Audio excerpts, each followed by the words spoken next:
ये कहानी तब की है जब मैं सिर्फ 5-6 साल का था। मेरी माँ और पिता का तलाक हो चुका था और हम एक नए घर में शिफ्ट हुए थे। ये घर वेस्ट वर्जीनिया के एक पहाड़ी इलाके में था और इसकी काली लकड़ियों से बना ढांचा अजीब सा डर पैदा करता था, मानो कोई हमें देख रहा हो। घर में एक अजीब कमरा था, बॉयलर रूम। सिर्फ उसी कमरे का दरवाजा लोहे का था और उसके नीचे से ठंडी हवा निकलती थी। सबसे अजीब बात, उस दरवाजे पर एक बड़ा ताला लगा था जिसकी चाबी सिर्फ मेरी माँ और मकान मालिक के पास थी। लेकिन कुछ ही दिनों में अजीब घटनाएं होने लगी, जैसे कोई मेरी चीजें इधर उधर कर रहा हो। और फिर एक रात मैंने उसे देखा।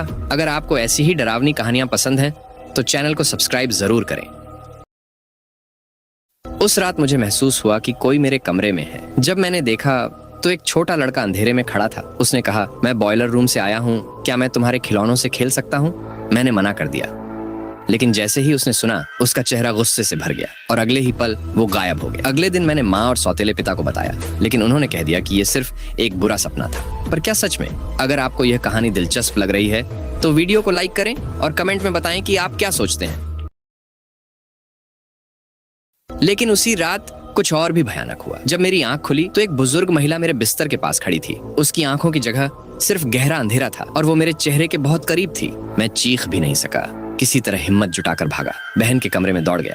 लेकिन जैसे ही मैंने मुड़कर देखा, वो धीरे धीरे मेरी ओर बढ़ रही थी। फिर अचानक बिजली कड़की और उस औरत की जगह एक भेड़िया दिखाई दिया, फिर मकड़ियां और फिर वही छोटा लड़का।